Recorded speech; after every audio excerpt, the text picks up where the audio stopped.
Olá, tudo bem com você? Espero que esteja tudo ótimo. Meu nome é João Cláudio Rufino e eu sou professor na Faculdade de Teologia. E seja muito bem-vindo aqui ao nosso canal, que tem como propósito levar esse aprofundamento bíblico para os quatro cantos desse mundo. No nosso canal, todos os dias, um estudo novo para você do Evangelho do dia e também de outros assuntos, beleza?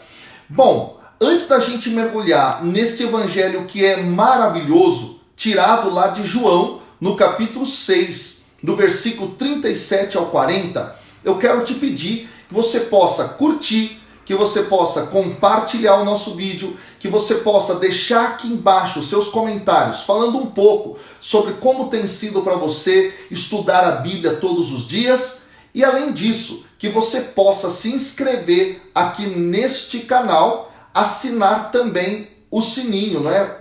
Para colocar lá, não é? As notificações para você, porque aqui tem vídeo todo dia, beleza? Uma outra coisa fundamental faz o seguinte, se você ainda não se cadastrou no curso gratuito sobre Mariologia Bíblica, então o link está aqui embaixo na descrição. Faz isso, vai lá, se cadastra, porque vai ser muito bacana, beleza? Então vamos lá, sem mais delongas, vamos ler o texto que é proposto no dia de hoje. Todo aquele que o Pai me der virá a mim, e quem vem a mim, eu não o rejeitarei, pois desci do céu, não para fazer a minha vontade, mas a vontade daquele que me enviou. E a vontade daquele que me enviou é esta, que eu não perca nada do que ele me deu, mas o ressuscite no último dia. Sim, esta é a vontade de meu Pai. Quem vê o Filho e nele crê, tem a vida eterna, e eu o ressuscitarei no último dia. Gente, este evangelho, ele é uma interrupção dentro daquilo que será o grande discurso que Jesus está fazendo a respeito do pão da vida, no capítulo 6 do Evangelho de João. Então, no capítulo 6, Jesus está trabalhando essa questão e, de repente, parece que ele entra dentro de um outro assunto, dentro de um outro tópico, e ele vai começar a tratar de responder a três questões fundamentais. Exatamente. Quais são essas três questões? Primeiro, por que Jesus veio? 2, qual é a vontade do Pai? E 3, quem terá a vida eterna? É muito interessante. Nós vamos, ao longo desse texto, buscar responder a essa questão. Vamos, então, começar lá no versículo 37. Jesus vai justamente dizer que todo aquele que o Pai deu a ele, ele não vai rejeitar. Aqui há algo muito interessante. Dentro da tradição judaica, sobretudo entre aqueles que são chamados de essênios, ou seja, um grupo que vivia sobretudo no deserto da Judéia, numa comunidade, lá onde foram encontrados os manuscritos do Mar Morto. Nesses manuscritos é justamente tratada também esta ideia de que aquele que é chamado por Deus, ele vai ser aceito dentro da comunidade. Ou seja, ele não será rejeitado. E isso vai aparecer em diversos manuscritos dessa comunidade e numa linguagem muito próxima à linguagem do Evangelho de João.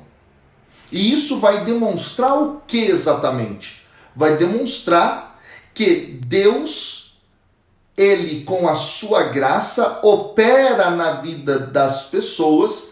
Essas pessoas buscam o próprio Deus e o Senhor não os rejeita. Esse dado é muito interessante, pessoal. Muito interessante. E aí, é bonito compreender que agora não é mais a lei, que faz o processo de conduzir a pessoa a uma pertença a Deus, mas é a atuação do próprio Deus no coração destas pessoas. Essa é uma diferença teológica fundamental, pessoal.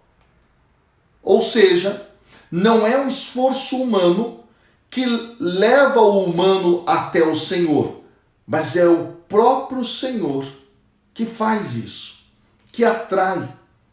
E dentro do Evangelho de João existe essa teologia da atração, que é uma operação deste Deus que ama no coração do amado, que é o ser humano. Esse dado é muito interessante, ok? Então, quando nós olhamos para esse texto de modo espetacular, esta linguagem vai aparecer. Agora, no versículo 38, Jesus dá a explicação. Por que ele não rejeita aqueles que o Pai dá a ele e que o buscam? Porque ele desceu do céu não para fazer a sua vontade, mas para fazer a vontade daquele que o enviou. E aí, qual é a vontade daquele que o enviou? O versículo 39 vai revelar. O versículo 39 vai dizer que a vontade daquele que o enviou é que nada se perca daquilo que a ele foi dado. E isso significa que ele vai ressuscitar aqueles que foram dados pelo Pai e que o buscaram. Então aqui nós já temos com clareza por que Jesus vem. Jesus vem para cumprir a vontade do Pai. Qual é a vontade do Pai? A vontade do Pai é que ninguém se perca, que todos se salvem, que todos sejam ressuscitados para a vida eterna no último dia. Esse dado é muito interessante, pessoal. E aí, quando nós mergulhamos mais profundamente dentro desta dinâmica teológica, nós destacamos aqui justamente uma designação que é uma das favoritas de João em relação à pessoa de Jesus. Jesus vai ser justamente aquele que é o enviado do Pai. Várias vezes ao longo do Evangelho de João, esta linguagem vai aparecer. Por exemplo, no capítulo 3, versículos 34 a 36, no capítulo 5, versículos 19 a 26, no capítulo 6, versículo 40, no capítulo 8, versículos 35 a 36, no capítulo 14, versículo 13, no capítulo 17, versículo 1. Esta imagem, ela é tirada da tradição judaica, justamente naquela ideia que o judeu tinha do mensageiro, do enviado de Deus no mundo. Exatamente. O judeu, inclusive, tem uma palavra para chamar isso dentro da sua tradição, shaliach, que vem do verbo justamente enviar. Esse é o enviado. Então, Jesus vai ser o enviado do Pai, o encarregado de realizar a sua vontade. Esse dado é muito interessante e o Evangelho de João vai mostrar justamente isso várias vezes. Várias vezes. Quando nós olhamos, por exemplo, para a conversa que Jesus tem com Nicodemos, lá no capítulo 3 deste mesmo Evangelho, em dado momento no versículo 16, Jesus vai dizer: de tal forma Deus amou o mundo que enviou o seu Filho único para que todo aquele que nele crê não pereça, mas tenha vida eterna. Então já está claro para nós, dentro da narrativa joanina, esta ideia, esta teologia. Jesus vem para realizar a vontade do Pai, que é salvar a toda a humanidade. Esse dado é muito interessante. E aí, pessoal, o versículo 40 vai dizer novamente isso. Isso é repetido dentro do texto. Sim, diz Jesus, não é? Esta é a vontade de meu Pai. E aí ele começa, quem vê o Filho e quem, diz o texto, não é? E quem nele crê tem a vida eterna. Então, aqui a gente já responde a terceira pergunta. Quem vai ter a vida eterna? O texto aqui vai dizer, quem vê Jesus e quem crê nele e quem dele se aproxima. Esse dado é muito interessante. O quem se aproxima tem a ver com aquela questão da operação da graça. O Pai mesmo atua no coração humano. E esse humano vai então se aproximar de Jesus, enviado do Pai. E aí há algo muito interessante.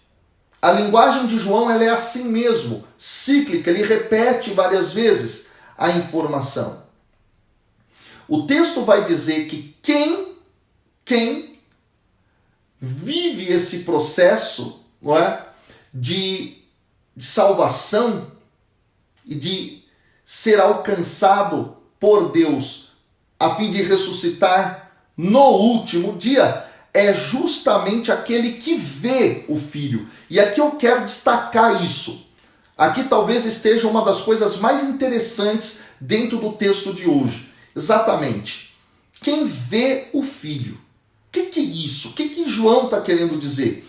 Quando nós olhamos o verbo grego ver, que é utilizado aqui, é o verbo theorem, que é a mesma raiz da palavra teoria.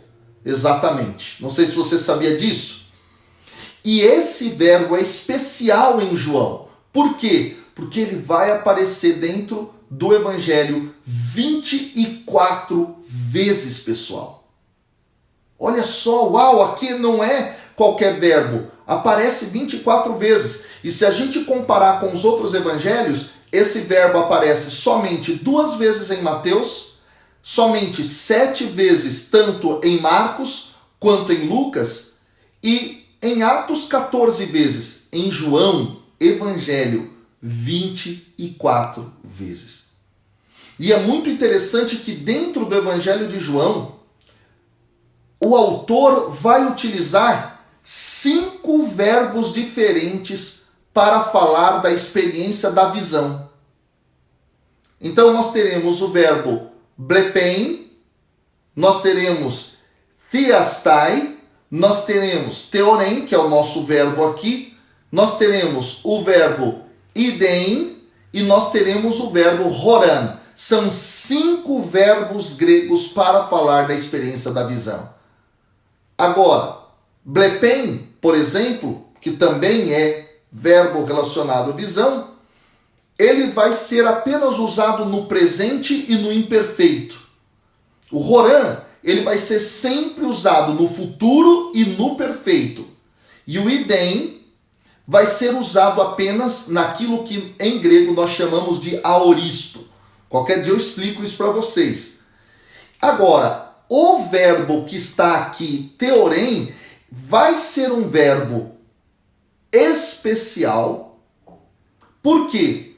Porque dentro da teologia joanina, esse ver, esse theorem, implica maior gasto de tempo do que o verbo blepen, que é o verbo olhar.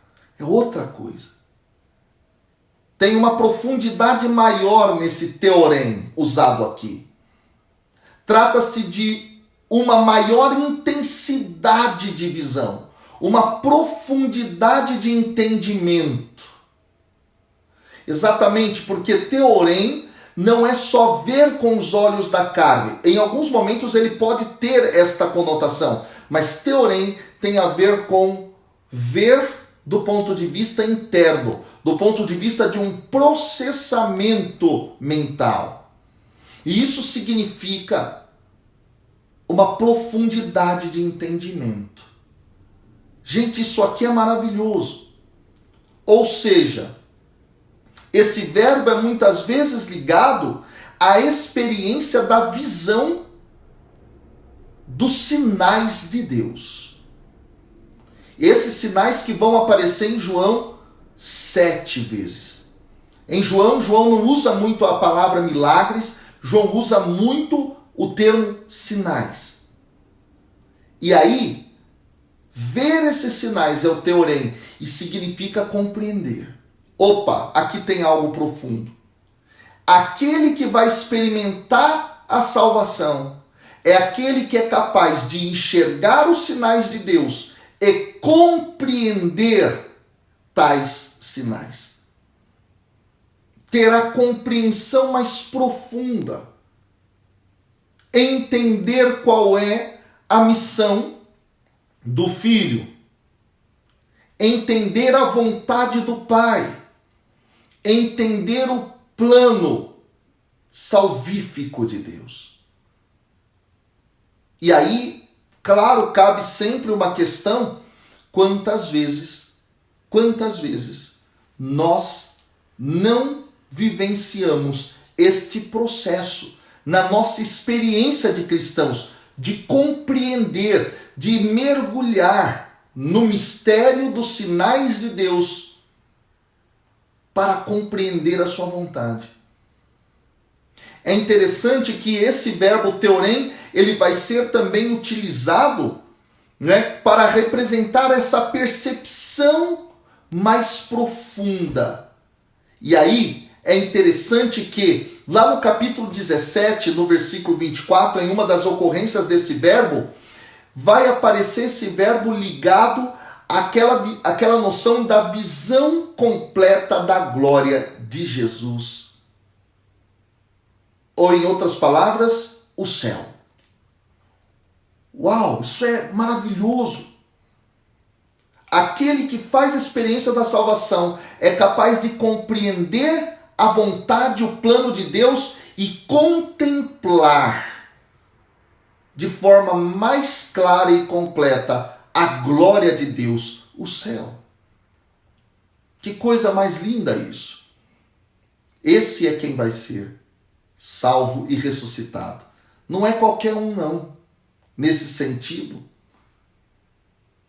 é quem mergulha na experiência de olhar de forma mais profunda para Jesus, para compreendê-lo, entendê-lo. E aí sempre se lembre aquilo que o próprio Jesus diz dentro do Evangelho de João: quem me vê, vê o Pai. Por quê? Porque Jesus é este dentro do Evangelho, que é justamente aquele que vem para realizar a vontade de Deus Pai. Isso é maravilhoso, gente. E aí o texto diz: também terá a vida eterna aquele que crê. Aquele que crê. Crê em quem? Crê nele. Crê em Jesus. Esse é um dos ensinamentos mais profundos dentro do Evangelho de João. É interessante que o termo fé não vai aparecer diversas vezes em João, como aparece nos evangelhos sinóticos de Mateus, de Marcos e de Lucas. Mas aqui aparece o verbo crer. Mais do que o substantivo fé, a ação de crer vai ser ressaltada. Isso significa muito, pessoal. Significa que a fé em João é mais do que algo apenas teórico. É uma prática. É uma realização. Este é quem terá a vida eterna e ressuscitará no último dia. Aqui, portanto, há para nós o grande convite. 1. Sermos impulsionados por essa graça de Deus que nos elegeu, que nos escolheu, sabendo que este Senhor não vai nos abandonar, mas irá nos acolher se a Ele nós nos dirigirmos. Você tem se dirigido a Deus? Você tem se dirigido a Jesus? Você tem ido até o mestre, mas ainda você tem compreendido de modo profundo, num processo de contemplação, o mistério da vontade do Pai em Cristo. E por último, você tem exercitado a tua fé, vivendo-a de modo profundo. Pensa nisso, porque são esses que terão a vida eterna dentro daquilo que é a teologia joanina. Que Deus te abençoe. E aqui você vai ter, num dos cards, uma live que eu fiz a respeito do Evangelho de João, que vai te ajudar muito nessa compreensão, beleza? Deus abençoe, estamos juntos, fiquem na paz. Tchau, tchau.